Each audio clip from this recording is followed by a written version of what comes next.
सरकार ने समझा जिनको काबिल, कोर्ट ने बताया उनको नाकाबिल। टीईटी है गुरु बनने का आधार, शिक्षा मित्रों के समायोजन पर तलवार, इधर कुआं उधर खाई। हक मांगने के लिए लाठियां खाई, सड़क पर उतरे, संघर्ष किया तो सुनहरे भविष्य की उजली किरण दिखाई देने लगी। लेकिन सुप्रीम कोर्ट के एक आदेश ने उन उम्मीदों को थोड़ा धूमिल कर दिया है जिन उम्मीदों की उड़ान अभी बाकी थी। सरकार ने समझा जिनको काबिल, कोर्ट ने बताया उनको नाकाबिल। टीईटी है गुरु बनने का आधार, शिक्षा मित्रों के समायोजन पर तलवार, इधर कुआं उधर खाई। दरअसल सुप्रीम कोर्ट ने उत्तर प्रदेश में बिना टीटी पास शिक्षा मित्रों को सहायक अध्यापक के पद पर समायोजित करने पर रोक लगा दी और साथ ही बेसिक शिक्षा सचिव से व्यक्तिगत रूप से पेश होकर अब तक हुई भर्तियों का विवरण भी तलब किया है।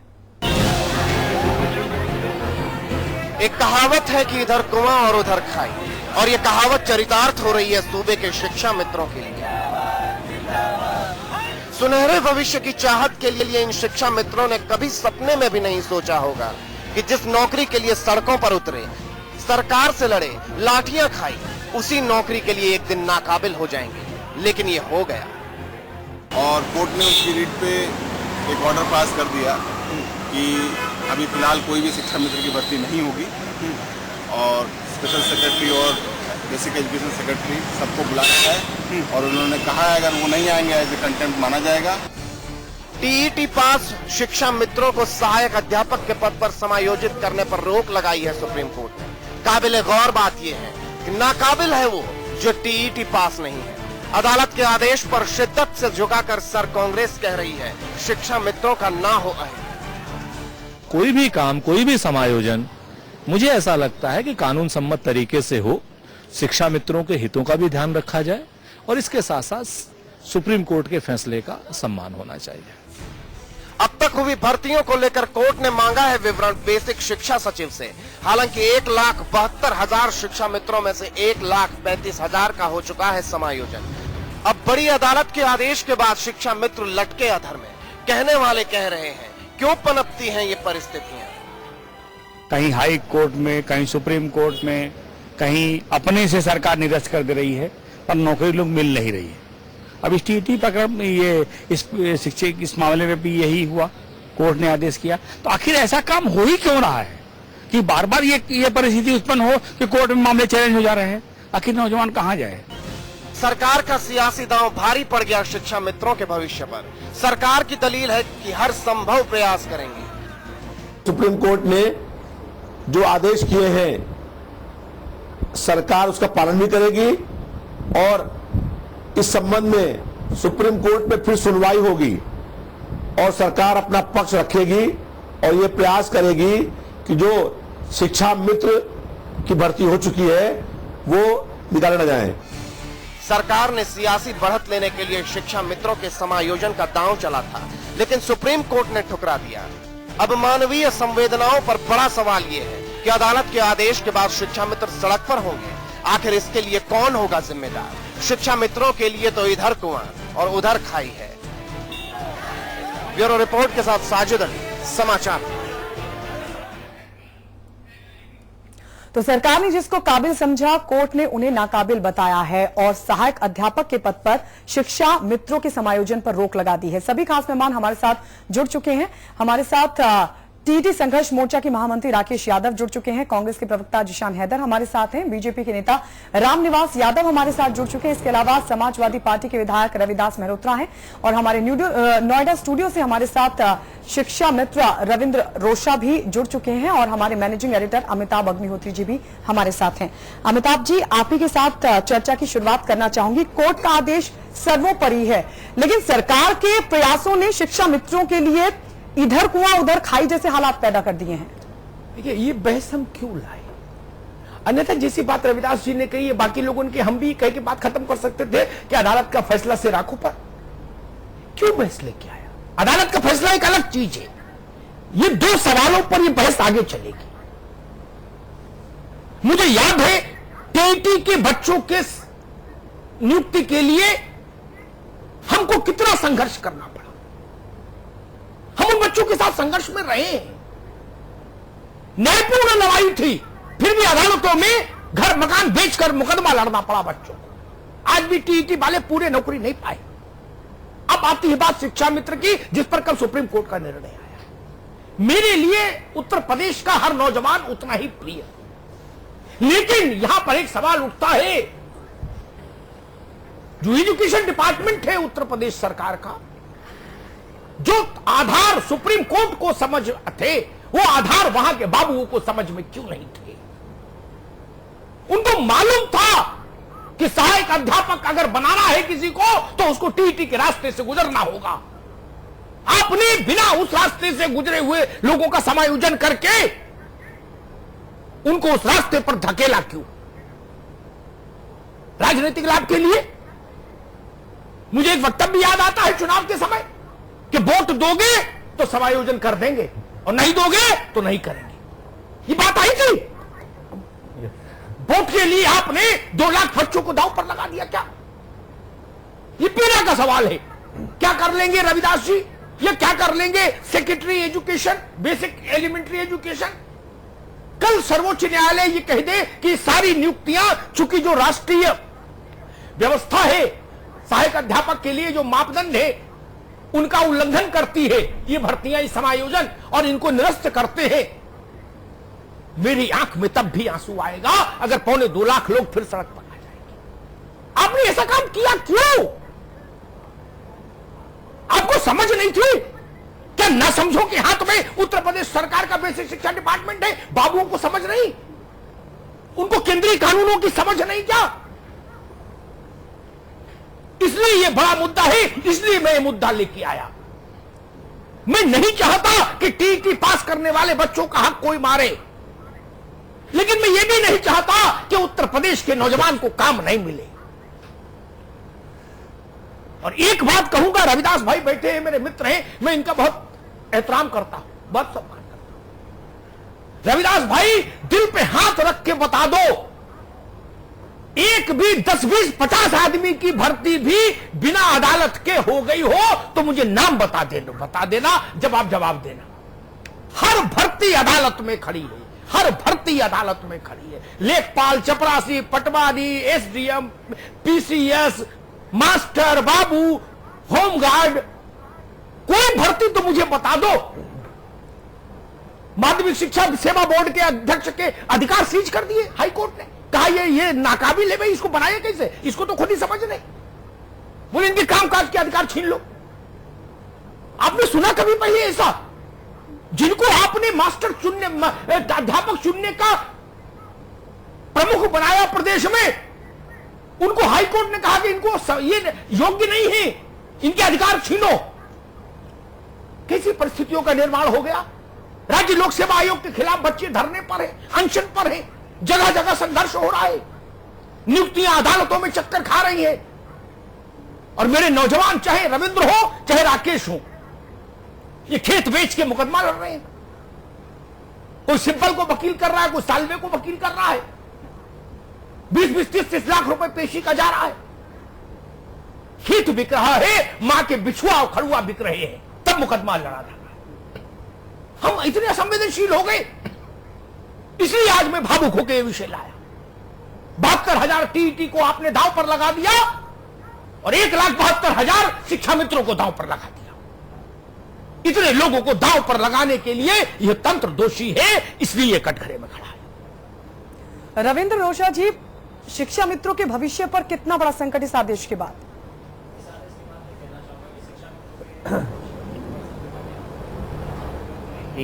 क्या सहायक अध्यापक बनने के बाद वो अपना जीवन बहुत अच्छी तरह से निर्वहन कर सकते हैं? जैसे कि शुरू में जब मैं बताना चाहता हूं पीछे से कि जब स्टार्टिंग शिक्षा मित्रों को ही मात्र 2250 रुपए में हमने वो विद्यालय खोले जो कभी खुले नहीं, जहां पर कोई अध्यापक जाने के लिए तैयार नहीं था, विद्यालय बिल्कुल नहीं खुल रहे थे, हमने वो विद्यालय खोले और बेसिक शिक्षा को ऊपर लेकर गए।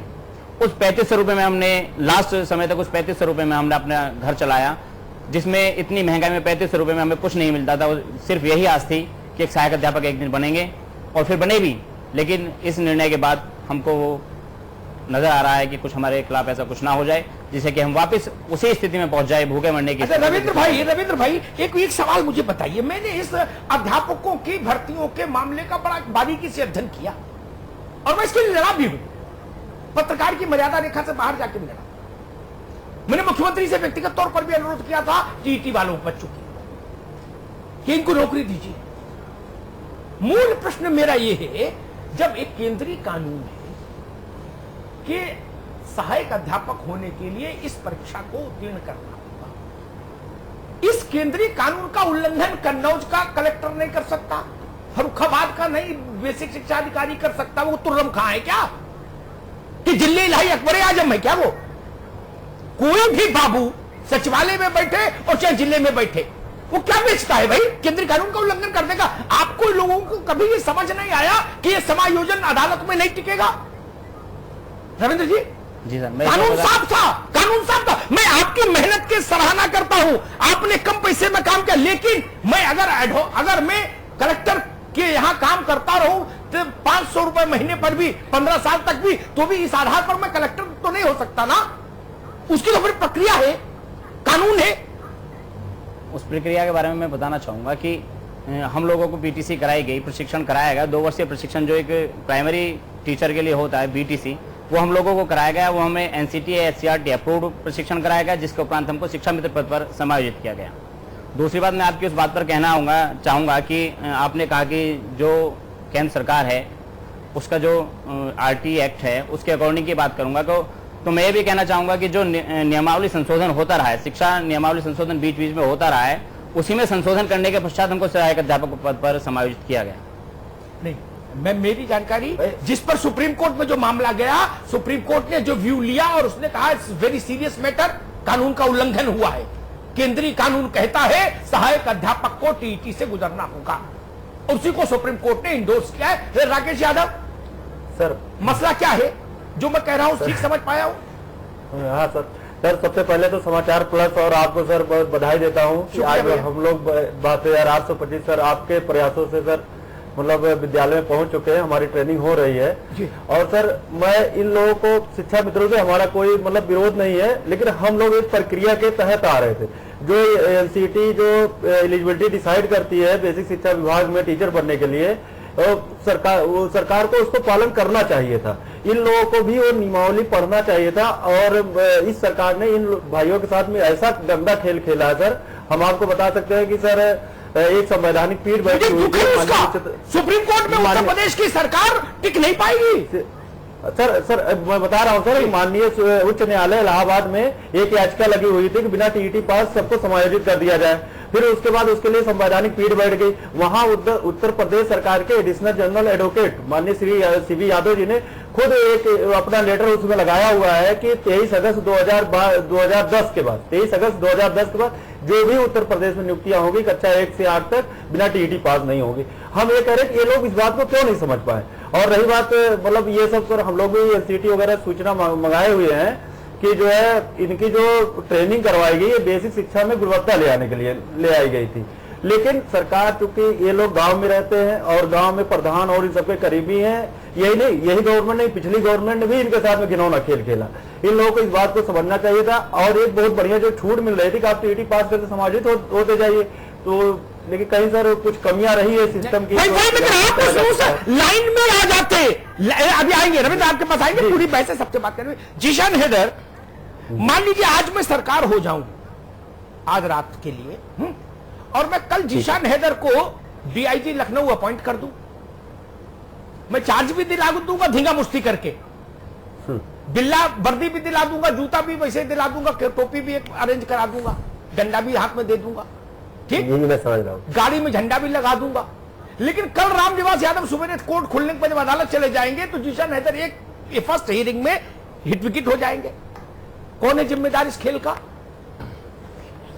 अमिताभ जी देखिए, चाहे वो टीईटी वाले हो चाहे हमारे शिक्षा मित्र हो, इन सबके साथ छल किया गया है और इन लोगों के साथ, इन लोगों के भविष्य के साथ खेला गया है। देखिए मैं साफ साफ कहता हूं, एक लाइन में कहता हूं, कहां 70,000 कहां 1.5 लाख। शिक्षा मित्र जैसे टीटी के हमारे मित्र कह रहे थे, शिक्षा मित्र आज की डेट में 1.5 लाख है और समाजवादी पार्टी को भी अच्छी तरह पता था कि ये लोग कहीं भी रुक नहीं पाएंगे। तो जो योग्यता है उस योग्यता के आधार पे ही आप जो है रिक्रूटमेंट करेंगे। नहीं तो तनख्वाह नहीं मिलेगी भाई, जी बिल्कुल सही कह रहे हैं आप। तो शिक्षा मित्रों के साथ, क्योंकि उन्होंने देखा ज्यादा इनके साथ लोग हैं, तो उन लोगों के साथ एक छल किया गया, उनको ये दिखाया गया कि देखो हम तो करना चाह रहे हैं, अभी सुप्रीम कोर्ट से हार गए, हम ये कहेंगे कि हम तो करना चाह रहे थे, देखो सुप्रीम कोर्ट ने वापस कर दिया। तो ये सिर्फ इनके साथ एक छलावा किया गया है, इनके साथ छल किया गया है शिक्षा मित्रों के साथ, कि जब वहां अब गाइडलाइंस है कि आपको टीटी होना चाहिए सहायक अध्यापक के लिए, और उन गाइडलाइंस को जब नहीं फुलफिल कर रहे हैं तो कहां से उनका समायोजन कर देंगे। ठीक है, रामनिवास यादव जी, विधानसभा में और लोकसभा में प्रवेश करने के लिए जनता के द्वारा निर्वाचित होना चाहिए आदमी, ठीक, ये जनप्रतिनिधित्व कानून कहता है भारत का। सुन लीजिएगा ध्यान से। कल को बरेली का कलेक्टर ये मन में चाह ले कि मैं तो लल्लू पहलवान को विधानसभा भेजूंगा जबरन, क्या संभव है? अमिताभ जी, ये बहुत स्पष्ट है कि केंद्रीय कानून बना हुआ है। और रही बात उत्तर प्रदेश सरकार की, इनके तो सारे काम गैर कानूनी होते हैं, क्योंकि इनका कानून से मतलब नहीं, नियम से मतलब नहीं, इनका मतलब सिर्फ वोट बैंक से रहता है। इनके दिमाग में बात रहती है कि हमारे शिक्षा मित्र भी भाई हैं, टीटी के छात्र भी हमारे मतलब भाई हैं, इन दोनों लोगों को लड़ा के, क्योंकि जो नियम में नहीं है, जिसका कानून नहीं है, अब कैसे बना देंगे। और उत्तर प्रदेश सरकार में बैठे लोग, उनके समझ में इतना नहीं आता है कि हम ये देश के भविष्य हैं जिनके साथ खिलवाड़ कर रहे हैं, और इनका मतलब इनके भविष्य से नहीं है, उनका मतलब खाली अपनी सरकार के भविष्य है, अपनी पार्टी के भविष्य है। इनको ये समझ लेना चाहिए अच्छी तरह कि जो निर्णय हम कर रहे हैं, जो लालीपाप हम सबको दिखा रहे हैं, वो लालीपाप कानून के दायरे में नहीं है और कोर्ट में जाते हुए खत्म हो जाएगा। ठीक बात। आज उन्होंने क्या किया? जी रामनिवास जी, आपने ठीक बात कही, कानून के दायरे के भीतर काम होगा। रविदास भाई, जो गली आगे बंद थी और आप जानते थे कि ये गली बंद है, आपने मेरे बच्चों को वहां क्यों धक्का देके भेजा उस गली में? आज ये घुटन महसूस कर रहे हैं अदालत के फैसले के बाद। आप जानते थे कि ये गली बंद है, यहां रास्ता नहीं है, आपने क्यों भेजा इनको? आप टीटी वाले रास्ते से क्यों नहीं लाए इनको? अगर नौकरी देना था तो। मैं माननीय सुप्रीम कोर्ट में था, माननीय दीपक मिश्रा सर और यू ललित जी के बेंच में सर, वहां पर जो मेन बहस हो रही थी कि एनसीटी की गाइडलाइन को कौन जो मतलब ये फॉलो कर रहे हैं कि नहीं कर रहे हैं। एनसीटी की जो एनसीटी है मिनिमम एलिजिबिलिटी डिसाइड करती है शिक्षक बनने के लिए, और राज्य सरकार को इसमें उस मिनिमम एलिजिबिलिटी में कोई छूट नहीं दे सकती है। उसके लिए उन्होंने जो मानक तय किया कि जो टीटी पास होगा वो भी 60%, और वहीं पर 5% जो रिजर्वेशन कैटेगरी वाले उनको छूट देने के लिए उसने योजना बना दी। अब उसके बाद राज्य सरकार मतलब इनके साथ, इन भाइयों के साथ में खेल खेली, उसने जो मतलब वो पूरा बहाना बना दिया कि इनको टीटी से ही छूट दे दे। तो सारा सर ये हो गया। लेकिन मैं माननीय विधायक जी से निवेदन कर रहा हूं कि हम पिछले 5 महीने से हमारी नियुक्ति हो गई, हम विद्यालय जा रहे हैं सर, हमको ना मानदेय मिल रहा है, ना हमको कोई समझ में आ रहा है कि हमको आगे करना क्या है, ना तो इनके कोई सर वो नहीं हो रहा। लेकिन यहाँ जो सर एनसीटी की गाइडलाइन को सर एक किनारे रह करके ऐसी भर्ती कर दी गई, और माननीय हाई कोर्ट का ये सर मामला पेंडिंग होते हुए भी माननीय हमारे शिक्षा सर एक मिनट सर, माननीय शिक्षा मित्र हमारे भाइयों को वहां पर वेतन और ये सब रिलीज कर दिया गया। हम लोग सर एक पैसे के मोहताज है, हम विद्यालय में जाकर के आप अपने चैनल से खुद जो सर वो करवा सकते हैं। कितनी परेशानी हम झेल रहे हैं और विधायक जी को ये नहीं दिख रहा सर, बताइए। मैं भी ये कहना चाहूंगा कि जो परेशानी आप लोग झेल रहे हैं, तो हमने भी वो परेशानी आपसे ज्यादा झेली होंगी। आप इस बात पर भी गौर फरमाइए कि हमने उस समय में क्या किया। इनको तो कुछ भी नहीं मिला 5 महीने से, आपको 3500 मिल रहा था, इनको कुछ भी नहीं दिया। ये इसलिए परेशानी थोड़ी ज्यादा हो गई ना सर। उसमें मैं कारण बताऊंगा क्योंकि सत्यापन का भी हो सकता है, और ऐसी नहीं भाई, आप नौकरी ज्वाइन करा देंगे तो उसी दिन से तनख्वाह देनी पड़ेगी। ये कौन सा कानून आप लोग लिया? उत्तर प्रदेश का दुनिया से अलग चलेगा क्या? रविदास जी, 3 लोग से न्यारी मथुरा क्या कर रहे हो भाई आप लोग? जी कल सुप्रीम कोर्ट में आपको भी जानकारी हो, कल सुप्रीम कोर्ट में इस बात पर बहस हुई थी जो आप कह रहे हैं।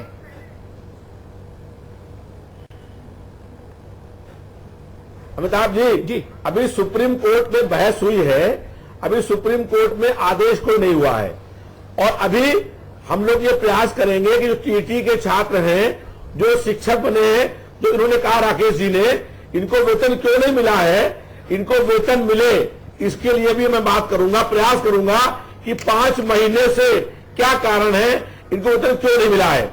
दूसरी बात यह है कि जो शिक्षा मित्र हैं उन शिक्षा मित्रों के भविष्य को देखते हुए उनको भी कहीं ना कहीं एडजस्ट किया जाए, और वो इतने बड़ी संख्या में लोग हैं जो पढ़ा रहे कई सालों से, सहायक अध्यापक हैं, उनका भविष्य भी खराब ना होने पाए।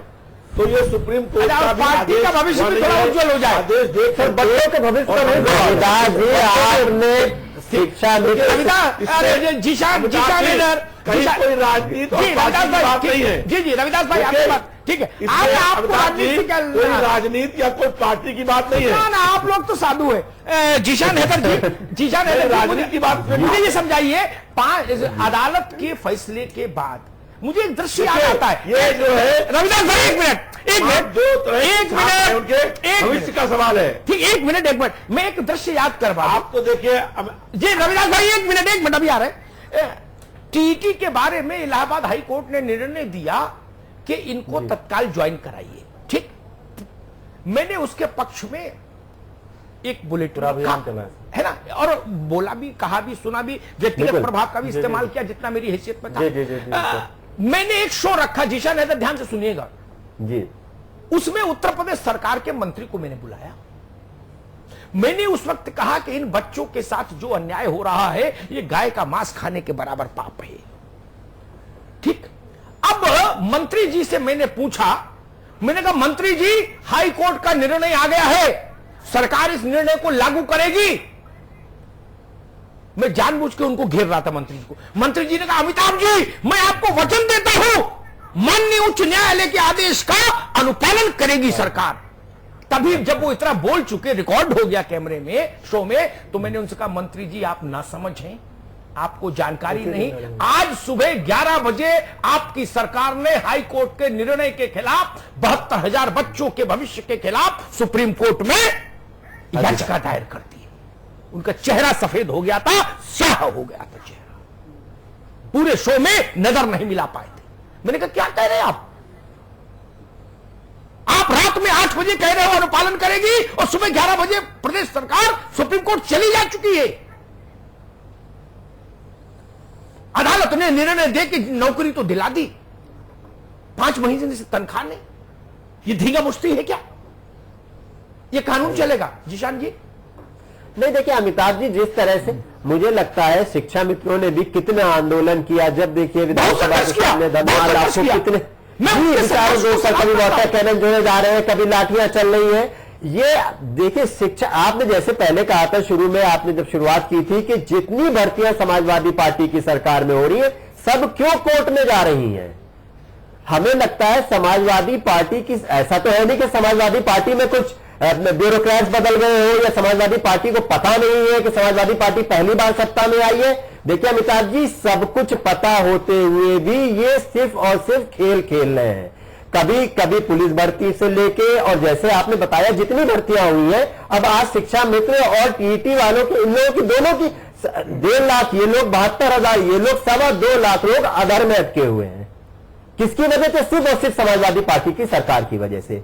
शिक्षा मित्र को अभी जैसे टीटी की लाइन में लगा के इतने दिनों में करा के, हो सकता है अब तक उनका समायोजन होना शुरू हो गया होता, लेकिन उनको कह दिया कि नहीं, ऐसा नहीं है कि समाजवादी पार्टी की सरकार को पता नहीं होगा कि वो रुक नहीं पाएंगे कोर्ट में, उनको सब पता होगा। लेकिन क्योंकि मैंने जैसे कहा कि उसमें ये लोग जो है 72,000 वो 1.5 लाख लोग हैं, तो सिर्फ और सिर्फ के 1.5 लाख लोगों की सिंपैथी लेने के लिए शिक्षा मित्र गांव-गांव हर जगह पे मौजूद है। उनकी सिंपैथी लेने के लिए उनको ये लॉलीपॉप दे दिया जाए कि देखिए हम आपकी तरफ से कोशिश कर रहे हैं, और लेकिन देखिए सुप्रीम कोर्ट का या हाई कोर्ट का ये जजमेंट आ गया है। ठीक बात, ठीक है जीशान भाई। रविंद्र जी, एक बात मैं एक उदाहरण दूंगा, गौर से सुनिएगा।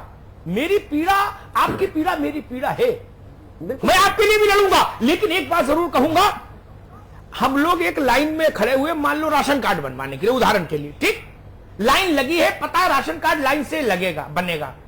एक सिपाही आता है और कहता है नहीं तुम लोग लाइन में मत खड़ो, तुम यहीं खड़े रहो, मैं व्यवस्था करा के तुम्हें अंदर भिजवा दूंगा। ठीक, वो व्यवस्था करा नहीं पाता है और अंत में पता लगता है दरवाजा बंद हो गया, आज छुट्टी, चलो अब नहीं बनेगा राशन कार्ड। ठीक, वो सिपाही गायब हो जाएगा। नुकसान किसका होगा?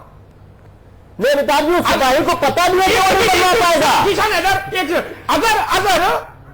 जो केंद्रीय कानून है उसी के रास्ते से भी गुजरे होते तो भी अब तक 2-3 साल में मामला सेटल हो गया होता। नहीं, बिल्कुल सही बात, बिल्कुल सही। मैं लाइन वाली बात करूं तो सर मैं सीधी सीधी बात कहूंगा, लाइन में तो हम पहले आगे थे। टीटी वालों की बात करूं तो क्योंकि वो भी मेरे भाई हैं, वो पीछे से हमारे आए, मैं मान सकता हूँ केंद्रीय कानून बनाया भाई, वही बात कहना चाह रहा हूँ, केंद्रीय कानून था लेकिन लाइन में सबसे पहले हम खड़े थे।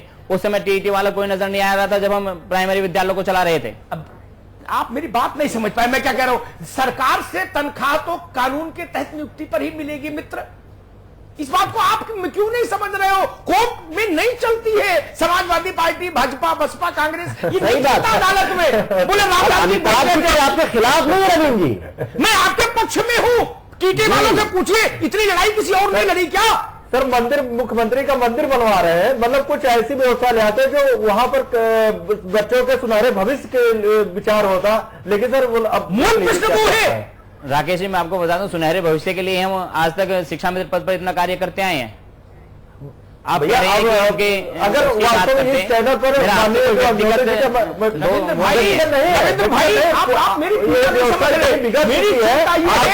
मेरी चिंता ये 1.5 लाख लोग अगर ईश्वर न करे ऐसा हो अदालत बिना नौकरी के हो तो कहां जाए हो गए तो क्या होगा? रविदास मल्होत्रा जी की पार्टी जिम्मेदारी के शिकार हो रहे हैं रविंद्र जी, इस बात को आप देखिए, आपको जिम्मेदारी लेगा। एक सेकंड राकेश, एक सेकंड, क्या उत्तर प्रदेश का बेसिक शिक्षा का जो सचिव है वो जिम्मेदारी लेगा?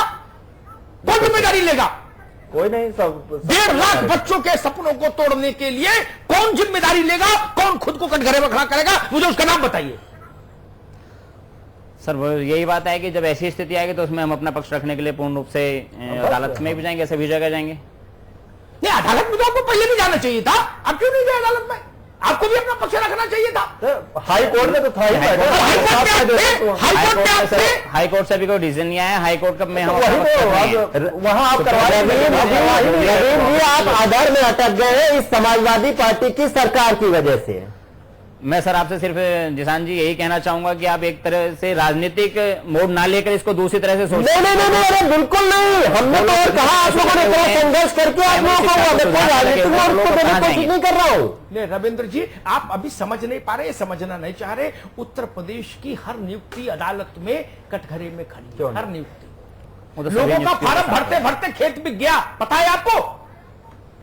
पता है सर, मुझे भी पता है कि क्योंकि हम लोगों के भी क्या स्थिति रही है उसके बारे में पूर्ण रूप से ठीक है।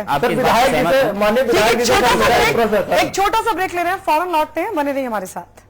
ब्रेक के बाद स्वागत है, तमाम खास मेहमान हमारे साथ बने हुए हैं। रामनिवास यादव जी, रविदास मल्होत्रा जी कह रहे हैं कि टीटी वालों को सहायक अध्यापक पद पर तैनात किया जाएगा, समायोजन किया जाएगा, लेकिन जो शिक्षा मित्र हैं जो कोर्ट के फैसले से निराश समायोजन तो सुप्रीम कोर्ट कर चुका, उसमें कोई सरकार का मसला नहीं है, वो तो कोर्ट ने कर दिया, उसमें सरकार के हाथ से केस बाहर है। लेकिन वो ये भी कह रहे हैं कि शिक्षा मित्रों को हम एडजस्ट कर देंगे। सवाल ये उठ रहा है कि जब शिक्षा मित्रों को एडजस्ट करने का काम सरकार कर सकती थी, सरकार इस स्थिति में थी कि उनको रोजगार दे सके, तो फिर ये खेल खेलने की क्या जरूरत थी? बिल्कुल सही बात है। रामनिवास जी, गायत्री जी, उत्तर प्रदेश सरकार कुछ नहीं करेगी, इनकी करने की कोई नियत नहीं है। इनकी नियत सिर्फ इतनी है कि हम इनको भी बरकरार रखें, टीटी को भी बरकरार रखें, तब तक हमारा कार्यकाल आ जाए। और आज जब इनका आखिरी समय है, कोर्ट में मामला चल गया है, इनके पीड़न कुछ होना नहीं है, ना ये किसी समय समायोजन कर पाएंगे, न किसी को नौकरी दे पाएंगे, क्योंकि ये पूरी सरकार सारे काम गैर कानूनी करती है। अभी तक तो हम लोग समझते थे कि जो है चलिए युवाओं को फायदा कर देंगे, लेकिन कुछ नहीं कर पा रहे हैं। इनकी सारी भर्तियां फंस जा रही। मैं तो दावे के साथ कह सकता हूं कि इनकी सरकार चली जाएगी, लेकिन जिनकी इन्होंने भर्तियां की है किसी को भर्ती नहीं हो पाएंगे, क्योंकि ये कानून सम्मत के काम ही नहीं करते हैं। कहां का ये नियम है कि जब हमारे बीच में शिक्षा मित्र बंधु हैं, हम लोग उनके साथ हैं। ये भारतीय जनता पार्टी ने ही शिक्षा मित्र की व्यवस्था लागू की, उन्होंने क्रम वाइज काम करने का काम शुरू किया। लेकिन जब से समाजवादी पार्टी सरकार आई, इनको वोट बैंक समझ ली। उनको पता है कि इनको अगर हम शिक्षा मित्र से टीचर बना देंगे, लालीपाप दे देंगे, तो जगह जगह गांव में प्रधानों के बीच जाके हमारा बैंड बजाएंगे। लेकिन जब यही निर्णय इनको जानकारी हो जाएगी कि सरकार हमारी एक ऐसी नहीं, खाली वोट बैंक के लिए काम कर रही थी, यही सारे शिक्षा मित्र इनको जो है इनका बैंड बजा देंगे, उनकी सरकार खत्म कर देंगे। जी ठीक है। रविदास बाबू, एक सवाल मेरा बहुत थोड़ा गंभीर किस्म का सवाल है, राजनीतिक मसला नहीं है कि जिस पर अपने को प्रेस विज्ञप्ति जारी करनी हो। मेरा सवाल ये है, वही बाबू के नाम लेने की जरूरत नहीं, वही बाबू जो पिछले 30 साल से उत्तर प्रदेश में खेल रहे हैं कबड्डी, वही यहां भी है। ठीक, इन्हीं बाबुओं ने लाखों भर्तियां करा दी। नाम लेने की जरूरत नहीं ना बाबुओं की, ना भर्तियां आपको बताने की जरूरत, आप बहुत अवेयर हैं। ठीक, ये आखिर ऐसी कौन सी हवा चली लखनऊ में, कौन सा मौसम आ गया कि 5 भर्ती से लेके 5 लाख तक की भर्ती हर अदालत में औंधे मुंह गिर रही है, आयोग से लेके और फाइल बढ़ाने दफ्तर के स्तर पर भर्ती से लेके तक। कोई तो कुछ तो गलत हो रहा होगा। आखिर सारी भर्ती मैं कैसे मान लूं? सारी भर्तियों में करप्शन। रविदास एक मिनट भाई, आखिर रविदास बाबू मुझे ये समझाओ, 1952 से लेके आज तक कभी ऐसा नहीं हुआ कि ए से लेके जेड तक हर भर्ती अदालत में लटक गई हो? आज तक नहीं हुआ। कभी हुआ हो संपूर्णानंद से लेके और आज तक उत्तर प्रदेश में गोविंद बल्लभ पंत से लेके आज तक? तो आप बता दो, क्या अमिताभ जी उस मुख्यमंत्री के कार्यकाल में सारी भर्तियां अदालत ने पेश की थी? रविदास जी, ये माजरा क्या है?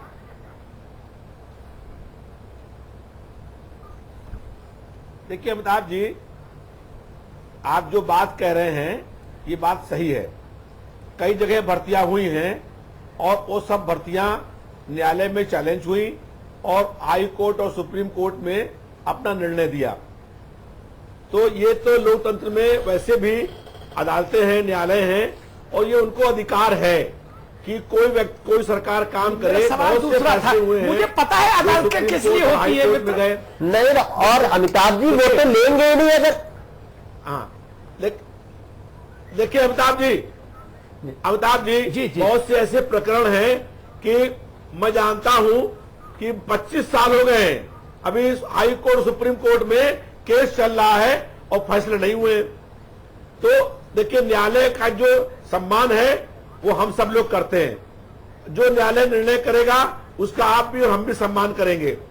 जैसा कि आपने कहा, हम लोग पहले भी चाहते हैं कि टीटी के छात्र जो हैं वो शिक्षक बनेंगे। उनका वेतन अगर रुका हुआ है उसके लिए मैं व्यक्तिगत रूप से प्रयास करूंगा कि जो टीटी शिक्षक हैं उनका वेतन मिले। लेकिन शिक्षा मित्र जो है, राकेश एक मिनट, रविदास जी मेरा सवाल दूसरा था, मेरा सवाल दूसरा था, आपने जवाब नहीं दिया। मैंने तुम्हारे बार-बार एक मिनट रविदास भाई, मेरा सवाल दूसरा था। मेरा प्रश्न था, right from Govind Ballabh Pant ji to this government, मुझे एक उदाहरण दीजिए जब 1 से लेकर 100 तक सारी भर्तियां अदालतों में पेश हो रही हो, चैलेंज हो रही हो। अरे अमिताभ जी, मैंने कहा तो कि आप जो कह रहे हो सही है। मैं कहां कह रहा हूं कि आप गलत कह रहे हैं? मैंने तो आपसे कहा ना, तो कुछ ये बात सही है, गए हैं, गड़बड़ है, फिर भी तो आपने सरकार खोले तो आपको क्राइटेरिया नहीं पता है किस क्राइटेरिया में भर्ती होगी रविदास जी समाजवादी पार्टी को? लोग लखनऊ में कई साल। रविदास जी, हम तो कह रहे कि गड़बड़ी हुई है, क्या आप भी स्वीकार करते हैं कि गड़बड़ी हुई है? प्रश्न करेंगे बहुत से आपसे तो आप कहेंगे कि बहुत। देखिए विधायक जो हमने आपसे एक प्रश्न कर रहे हुई उस पर लोग न्यायालय गए, न्यायालय ने अपने फैसले किए।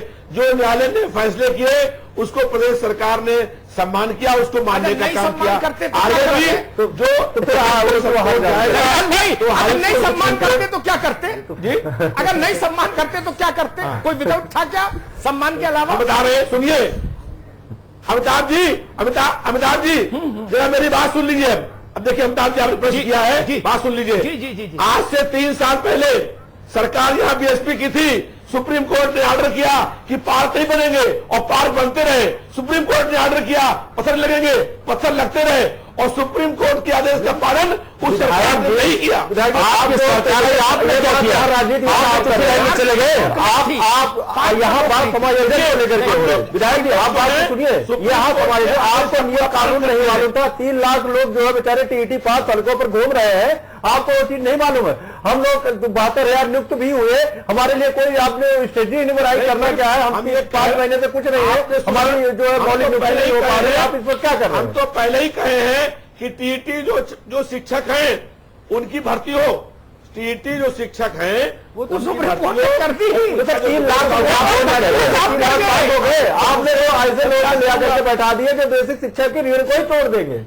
राकेश जी, आप कैसे बेसिक शिक्षा की रीढ़ को तोड़ देंगे जब हम आप देख रहे हो राकेश जी, इस समय इतने समय से हम लोग कर रहे हैं, उस समय से तो नहीं टूटी बेसिक शिक्षा की। रविंद्र भाई जो मुझे दिखा मैंने वो सच्चाई बताई है। मैं भी आपको सच्चाई बताना चाह रहा हूँ।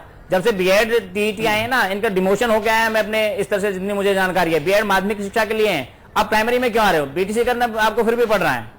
तो भैया तो आपको तो कक्षा 12 पास है, आपको तो पास होना चाहिए। आप तो कह रहे हैं प्रधानमंत्री बन जाए, ये कहां से? आप कक्षा 12 पास आप शिक्षक बना देंगे, राकेश आपके विद्यालय में आज ठीक पढ़ना चाहिए।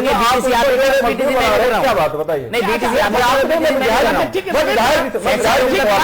ठीक है, एक मिनट मुझे कंडक्ट कर दीजिए, आपस में मत लीजिए। रविंद्र जी, क्या इंटर पास 12th पास बच्चा अध्यापक हो सकता है?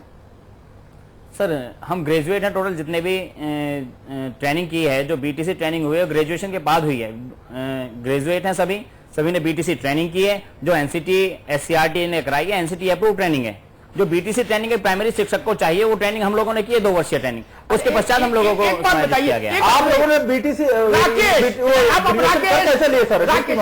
आपने रविंद्र भाई, आपकी बात और उत्तर प्रदेश सरकार के प्रातः स्मरणीय परम पूज्य परम योग्य बाबुओं की तर्क और उनकी योग्यता को प्रणाम करते हुए भूरी भूरी, अगर सुप्रीम कोर्ट के जजेस ही सब समझ क्यों नहीं पा रहे? पर अगर बात इतनी सरल है, मैंने इस केस को बहुत माइन्यूटली ऑब्जर्व किया है, इसलिए बोल बहस लाया हूं। अगर बात इतनी सरल थी, कहां से कबूतर कहां से खरगोश जितनी, तो ये बात सुप्रीम कोर्ट के जजेस को समझ नहीं आई क्या? वहां तो जिरे हुई है बाकायदा,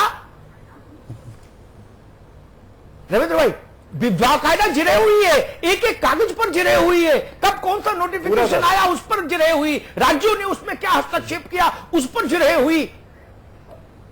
मैं वही कहूंगा सर कि क्योंकि जो मैंने पढ़ा है, जो भी अखबार में देखा है, जो भी मैंने सुना है, उसमें सीधी ये है कि टीईटी पास नहीं है, टीईटी पास ही केवल सहायक अध्यापक पद पर समायोजित हो सकते हैं। ठीक है, लेकिन उसमें यदि मैं पीछे जाऊं थोड़ा सा कि अभी जो राकेश भाई ने बोला कि ये लोग बेसिक शिक्षा की रीढ़ को तोड़ देंगे, तो मैं इनसे सिर्फ ये पूछना चाहूंगा, उस समय से कहा था जब बेसिक शिक्षा की रीढ़ को हम संभाल रहे थे? भैया मैं सिर्फ राकेश जी से पूछना चाहूंगा।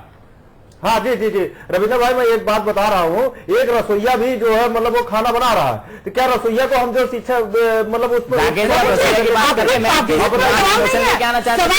कानून का उल्लंघन हुआ है? क्योंकि हर चीज का क्राइटेरिया होता है, एक प्रक्रिया होती है, उससे गुजरना होता है। नहीं, मैं आपकी उस बात को बिल्कुल मानूंगा कि कानून के उल्लंघन की बात अलग है, लेकिन जो राकेश जी जिस बात को कह रहे थे, मैं उस बात को बिल्कुल नहीं मानूंगा यहाँ पर बैठकर।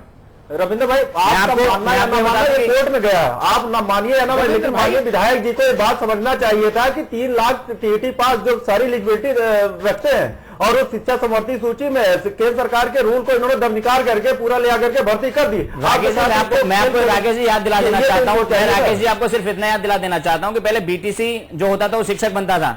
2001 के बाद जब बीटीसी नहीं थी, उसके बाद आप लोगों को विशेष रूप से एक संशोधन करने के बाद बीएड वालों को विशिष्ट बीटीसी के तौर पर लाया गया। मानोगे आप इस बात को?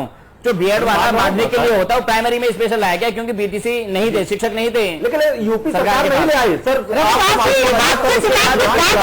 उसके बाद सिर्फ मैं यही बताना चाहूंगा, टीईटी और शिक्षा मित्र आपस में लड़ रहे हैं। आपने जो फैसला लिया, आपका तो कुछ नहीं हुआ, लेकिन ये लोग आपस में जरूर भिड़ गए हैं। मैं जो है विधायक जी से कह रहा हूँ कि हमारे 5 महीने हम जो नियुक्त हो गए, हमारी मौलिक नियुक्ति के लिए इनके पास कोई स्ट्रेटजी, मैं सचिव से मिल रहा हूँ, मैं डायरेक्टर से मिल रहा हूँ, रोज हम लोगों को पसीने छूट रहे हैं, कोई स्ट्रेटजी नहीं बनाई गई है, केवल बस ऐसे ही चल रहा है। और एक जो इनके मतलब रिश्तेदार हो गए हैं, इनके लिए सारी जो इनके लिए पूरा खजाना खुल गया है। राकेश जी, आप जो जिन बातों को कह रहे हो रिश्तेदारी की जो बात है वो आप गलत कह रहे हो। सुन लीजिए रविदास जी, विधायक जी को सुन लीजिए। देखिए घाटी जी, मैंने पहले ही कहा कि दोनों लोग टीटी के जो शिक्षक हैं उनका वेतन रुका हुआ है, उसको दिलाने के लिए मैं पूरा प्रयास करूंगा, और टीटी के जो शिक्षक हैं उनकी भी भर्तियां हों, और शिक्षा मित्र जो हैं, जो यहाँ पर 1,72,000 लोग हैं, वो लखनऊ में यहाँ पर आकर के उन लोगों ने बहुत संघर्ष किया, कई बार लाठी खाई, उनकी मांग आप हम लोग 3 साल हम तो आपके चेहरे पर कब आए, हम लोग भी लाठी आप बीच में बोलिए, मेरी बात सुनिए पहले, मेरी पूरी बात सुनिए पहले जी, आप पूरी बात सुनिए। ये शिक्षा मित्र को और टीटी लोगों को लौने काम मत करिए, और दोनों लोगों का एडजस्टमेंट करने का हम लोग काम करेंगे।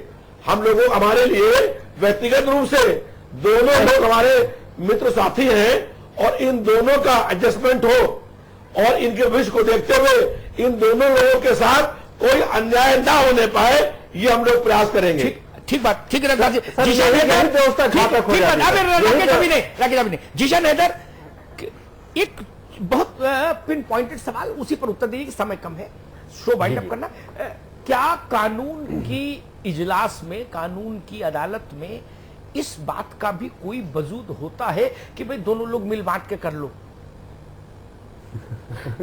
अमिताभ जी देखिए, अभी आपके जैसे चैनल पे ही दिख रहा है कि शिक्षा मित्र और हमारे पीटी वाले मित्र दोनों किस तरह से लड़ाई लड़ रहे हैं, ठीक है, किस तरह से बहस कर रहे हैं। तो देखिए, समाजवादी पार्टी ने हमेशा जिस तरह से समायोजन किया इन लोगों का और जिस तरह से दोनों को लड़ाने का काम किया है, वो आपके चैनल पे दिख रहा है। समाजवादी पार्टी को अगर कुछ ऐसे ही करना था, शिक्षा मित्रों को जैसे विधायक जी कह रहे हैं कि हम एडजस्ट करेंगे, तो विधायक जी को पहले इस चीज के बारे में सोचना चाहिए था। ऐसा नहीं है कि विधायक जी उनकी पार्टी को पता नहीं था कि समायोजन कैसे करेंगे। मैं राकेश जी को कहना चाहता हूँ, राकेश जो रविंद्र जी से कहना चाह रहा हूं कि आप लोगों को समाजवादी पार्टी ने जो लड़ाना चाह रहे थे लड़ा दिया और आप लोग लड़ रहे हो। आज 3 लाख टीटी भी सड़कों पे घूम रहे हैं, 1.5 लाख आप लोग भी सड़कों पे आ रहे हो। भगवान ने करे आप लोग सड़कों पे आओ। रविंद्र में पहले जो आपने कह रहा था, मैं 1.5 लाख इनको 70,000 आपके जोड़ के कह रहा था, 2.25 लाख लोग आज जो है परेशान घूम रहे हैं सिर्फ और सिर्फ इस समाजवादी पार्टी की सरकार की वजह से। अगर आपके 1.5 लाख लोगों का समायोजन ना किया होता उन्होंने, या कुछ उनको ऐसा नहीं कि उनको नहीं पता था, मैं बार बार ये कह रहा हूं, ऐसा नहीं कि वहां बाबू कुछ ऐसे बैठे हैं कि वहां ब्यूरोक्रेट ऐसे बैठे हैं कि उनको नहीं पता है कि क्या क्राइटेरिया है, उनको सब पता है, लेकिन वो सिर्फ और सिर्फ आपको धोखा दे रहे थे, छल कर रहे थे और आप लोगों के साथ छल किया। और मैं बार बार अभी फिर भी अपील करता हूं समाजवादी पार्टी की, शिक्षा मित्रों के साथ अन्याय नहीं होना चाहिए। शिक्षा मित्रों ने बहुत संघर्ष किया इस चीज के लिए, साथ साथ वालों के साथ भी नहीं होना चाहिए। जिशान जी, रामनिवास जी, बहुत संक्षेप में, सरकार कोई भी फैसला ले कानूनी तौर पर सलाह मशवरा जरूर करती है, फिर इस पर क्यों नहीं किया गया? गायत्री जी, मैंने आपसे बहुत पहले कहा, ये सरकार कोई भी काम कानूनी नहीं करती है, ये सारा काम गैर कानूनी करती है। अभी आप देख रहे थे शिक्षा मित्र बंधु, हमारे टीटी बंधु आपस में बहस कर रहे थे। ये दिन किसकी है? ये दिन उत्तर प्रदेश सरकार की है, क्योंकि उत्तर प्रदेश सरकार ने ये दोनों युवाओं को लड़ाने का काम किया और ये दोनों के हितैषी नहीं, ना तो शिक्षा मित्रों के हित चाह रहे हैं या टीटी के हित चाह रहे हैं, खाली इतना चाह रहे हैं कि ये लोग हमारा जो है जो निर्णय है इसके जरिए हम ये हमारे वोट बैंक बन जाए, जिसको सुप्रीम कोर्ट ने रोक दिया है। अभी विधायक जी कह रहे थे कि उन्होंने भी खाली टिप्पणी की है। मैं तो इससे कहना चाहता हूं, ये अभी जिससे सुप्रीम कोर्ट ने गर्दन पकड़ा, अब ये गर्दन मरोड़ने का इंतजार कर रहे हैं। और मैं आपको कहना चाहता हूं बहुत जल्दी एक गर्दन की मरोड़ देगा, ये सब लोग समझ जाएंगे। जी अमिताभ जी, मैं एक ही बात कहूंगा, रविदास जी बहुत सुलझे हुए आदमी हैं, मैं उनसे भी कहूंगा कि रविदास जी, इस ढंग के ले दे के मान जाओ, आपस में रह लो भाई, आधी आधी रोटी खा लो, ये सब घर में चलते हैं प्रयोग। अदालत की देहरी में ये सब चीजें चलती नहीं, ये वॉश आउट हो जाती है, फिजल आउट हो जाएगी। आप जानते हो, मुझसे बेहतर जानते हो, मैं आपको क्या बताऊं। और हम दोनों से बेहतर बाबू जानता है, उसकी तो कान में कलम लगा लगा उम्र बीत गई। यही सब काला पीला दस्तावेज पढ़ते पढ़ते कानून की किताबें नहीं ना। ये कैसे हुआ? मेरे लिए अगर टीटी मेरी ये आंख है तो शिक्षा मित्र मेरी ये आंख है। किसी का भी नुकसान होगा तो मेरी एक आंख में तो आंसू आएगा ही आएगा। लेकिन उसके बाद भी मैं कहूंगा, इन 1.5 लाख बच्चों को अंधी गली में क्यों घुसाने का काम किया जानबूझकर, जब आप जानते थे कि गली आगे बंद है। सबको पता, जब मेरे जैसे कम समझदार आदमी को ये जानकारी है कि शिक्षा समवर्ती सूची में है, सर्व शिक्षा के तहत बजट केंद्र सरकार देती है, राज्य सरकार का पराक्रम नहीं, मिड डे मील में पैसा केंद्र देता है, तो कानून भी उसी का चलेगा। बोलो पंचम अध्याय समाप्त, वैसी खत्म। केंद्रीय कानून एक व्याख्या करता है कि अध्यापक कौन हो, वो कहता है टीईटी उत्तीर्ण व्यक्ति सहायक अध्यापक होगा। राज्यों को इसमें छूट नहीं दी कि आप अपने अपने वायु मौसम के हिसाब से और राजनीतिक जरूरतों के हिसाब से इसमें फेरबदल कर लो। नहीं तो लिखने देते नीचे, पार्लियामेंट जब कानून पास कर रही थी तो नीचे लिख देती कि अपनी अपनी पार्टी की राजनीतिक जरूरतों के हिसाब से आप संशोधन कर सकते हैं कानून में। ऐसा तो लिखा नहीं। एक थंब रूल बन गया कश्मीर से कन्याकुमारी, असम से गुजरात तक। उस नियम का पालन क्यों नहीं हुआ? मेरी पीड़ा इस बात को लेकर है, घर का एक बेटा कमाए, दूसरा की लगी लगाई नौकरी चली जाए तो बाप के लिए तो मरना ही है। मेरी तो वही स्थिति है। वही टीटी वालों के लिए भी जब दुखी हुआ था तब भी मेरा लालच नहीं था। आज भी मैं क्षुब्ध हूं, आज भी मैं दुखी हूं, लेकिन आज उस व्यवस्था को क्षमा नहीं कर सकता जिसने जानबूझकर अंधेरे सुरंग में ढकेल दिया मेरे बच्चों को। बीच रास्ते थे सरकार के पास, आपने ऐसा काम किया क्यों? आपने इनको ट्रेन में चढ़ा क्यों दिया? आगे टीटी पकड़ लिया, आप तो अपना माला पहन के बाहर हो गए। टीटी ने लगा कि जुर्माना जेल भेज दिया। आपने चढ़ाया क्यों? और चढ़ाया तो टिकट क्यों नहीं दी इनके हाथ में? इतनी सरल बात है जो कायमगंज, एटा, इटावा, फरुखाबाद, झांसी, जालौन, मोट, गरौटा, आजमगढ़ हर आदमी को समझ में आ जाए। ये बात आपके सचिवों को समझ नहीं आई रविदास जी? और मुझे एक नियुक्ति तो बता दो, एक नियुक्ति बता दो, सिर्फ मुंह जुठारने के लिए कि भैया देखो ये 5,000 लोगों की क्लियर नियुक्ति करवा दी। सब में पेच फंस रहा है। क्यों? बाबू कानून भूल गए क्या? प्रक्रिया भूल गए क्या? नहीं ना। और रविदास जी, न्याय निष्ठुर भी होता है, यह भी जान लीजिए, निष्ठुर भी होता है। मैं हृदय पर पत्थर रख के बोल रहा हूं रविंद्र, न्याय निष्ठुर होता है मित्र, ये ध्यान रखिएगा। मेरा बेटा होता तो भी मैं यही कहता शिक्षा मित्र में। अदालत इन बातों को नहीं सुनती समझती। मूल प्रश्न क्या है? एक आदमी ने पुलिस के थाने में 5 साल तक 500 रुपया पर काम किया दरोगा के सानिध्य में।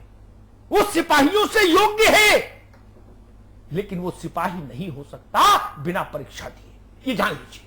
चाहे 5 साल काम करे और चाहे 25 साल, ये व्यवस्था है।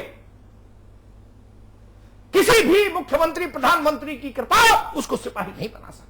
इम्तिहान से ही गुजरना पड़ेगा। इम्तिहान में व्यापम जैसा खेल कर लो वो अलग बात है, उसकी कॉपी कोई दूसरा लिख दे और फिर बनवा दो, लेकिन बनवाना वही, रास्ता वही है। रास्ता आप नहीं बदल सकते कानून में। मैं वही बार बार कह रहा हूं, रास्ता बदल के गलत कर दिया।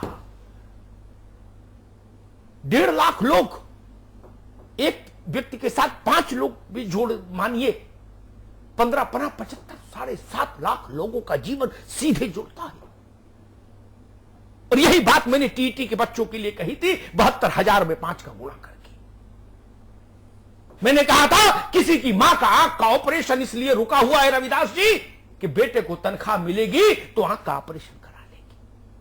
किसी की बिटिया का गौना इसलिए रुका हुआ है, रोना इसलिए रुका हुआ है, बाप की बरसी रुकी हुई है, महाजन का कर्ज रुका हुआ है, ब्याज नहीं चुकाया जा पा रहा, इस आशा में कि खेत बेचा है लड़के को नौकरी मिलेगी। रविदास जी आए थे, चुनाव में बोल के गए हैं कि सबको नौकरी मिलेगी, चिंता मत करो। इस उम्मीद में ननकू का हलक सूख गया, राम सुरतिया की आंखों की रोशनी चली गई और नियुक्तियां अदालत में औंधे मुंह पड़ी। ये सपने दिखा के सपनों को तुषारापात करने की कौन सी कला है? इससे निर्माण होगा क्या उत्तर प्रदेश का? रविदास जी, अगर मुझे थोड़ी बहुत भी समझ है उत्तर प्रदेश के समाज की, तो ये बात मैं दावे से कह सकता हूं, 17 के चुनाव में नियुक्तियों का खेल सबसे बड़ा चुनावी मुद्दा होगा। चाहे रामनिवास भगवा का पटका डाल ले, फिर भी ये अंदर मंदिर कुछ नहीं चलेगा। गांव गांव में ये सवाल खड़ा होगा कि मेरे खेत बिक गए, मैंने रिश्वत दी तब भी नहीं लगी नौकरी, मैं कहां जाऊं? कुर्ता फाड़ देगा ये नौजवान, ये नौजवान कुर्ता फाड़ देगा, जान लीजिए। बहुत घनीभूत है। मेरे पास दिल्ली आते थे बच्चे, नोएडा टीटी वाले, मैं देखता था वो प्राण देने को आमादा थे। वो कहते थे सर इस हियरिंग में कुछ नहीं हुआ तो आत्महत्या कर लेंगे। ये स्थिति अच्छी है क्या? हमारे दोनों बच्चे हैं, शिक्षा मित्र हो या टीटी हो, ये उत्तर प्रदेश की तरुणाई आत्महत्या के रास्ते पर जाएगी और अदालत ने निर्णय दे ही दिया तो आप क्या कर लोगे? यही बता देते फिर आप कुछ नहीं कर लेंगे सिवाय मुंह लटकाने के और ये बोलने के कि क्या करें, अदालत है। लेकिन 1.5 लाख लोगों का जीवन संकट में फंस जाएगा, एक अंधेरी सुरंग में गुप्त अंधकार में डूब जाएंगे ये बच्चे। ये चिंता है। आज इसलिए विषय लाया, रविदास जी आपसे निवेदन करूंगा, 27 तारीख को, 27 को जाना है, 27 तारीख को आपके बाबू आएंगे सुप्रीम कोर्ट में। उनको तमीज से कहिए, तमीज से जाएं, तैयारी से जाएं, बेहतर वकील होना चाहिए, धारदार पैरवी होनी चाहिए। मेरे जैसा आदमी तो यही कहेगा जो भी आपने गलत सही किया, काला सफेद किया, लेकिन कम से कम फिर इन बच्चों का अब जीवन अंधकार में नहीं होना चाहिए। इनके जीवन में अब अंधेरा मत हो, इसके लिए काम करिए। 27 तारीख की बहस में अधकचरा ज्ञान बाबू नहीं लेके जाए, नहीं तो सुप्रीम कोर्ट से जलालत झेल के आएंगे, जलालत झेल कर आएंगे। और बाबू की तो जलालत होगी, रविंद्र जैसे लाखों नौजवानों के लिए जिंदगी एक अजनबी मोड़ पर लाके खड़ा कर देगी। सुप्रीम कोर्ट का आदेश, इलाहाबाद हाई कोर्ट का निर्णय, टीटी को आप तनख्वाह नहीं दे पा रहे। आपके तो अदालत के निर्णय का हम सम्मान करते हैं, कैसे मान लो सम्मान करते हैं? हाई कोर्ट का निर्णय, सर्वसम्मत निर्णय, सुप्रीम कोर्ट का दत्तू साहब की बेंच का निर्णय, चीफ जस्टिस ऑफ इंडिया की बेंच का, आप तनख्वाह नहीं दे रहे 5 महीने से। इससे जरा कोई बात हो सकती है क्या? ये हमारे घर के बच्चे हैं, ये हमारे बच्चे हैं, ये उत्तर प्रदेश के बच्चे हैं, वहां की मिट्टी में जन्मे हैं। इनके साथ न्याय करिए, इनके साथ न्याय करेंगे तो कानून का भी सम्मान होगा। और सबसे बड़ी बात, आपकी सियासत भी थोड़ी तंदुरुस्त हो जाएगी, नहीं तो वो कुपोषण का शिकार हो जाएगी, 17 में दिक्कत आएगी। बहुत बहुत धन्यवाद। बहुत बहुत शुक्रिया आप सभी का हमारे साथ जुड़ने के लिए। रविंद्र जी आपका, राकेश जी आपका बहुत बहुत शुक्रिया, रविदास जी आपका, जिशान हैदर आपका, रामनिवास यादव जी, अमिताभ जी आपका भी बहुत बहुत शुक्रिया इस चर्चा में बने रहने के लिए। बिग बुलेटिन में इतना ही। आप देखते रहिए समाचार प्लस।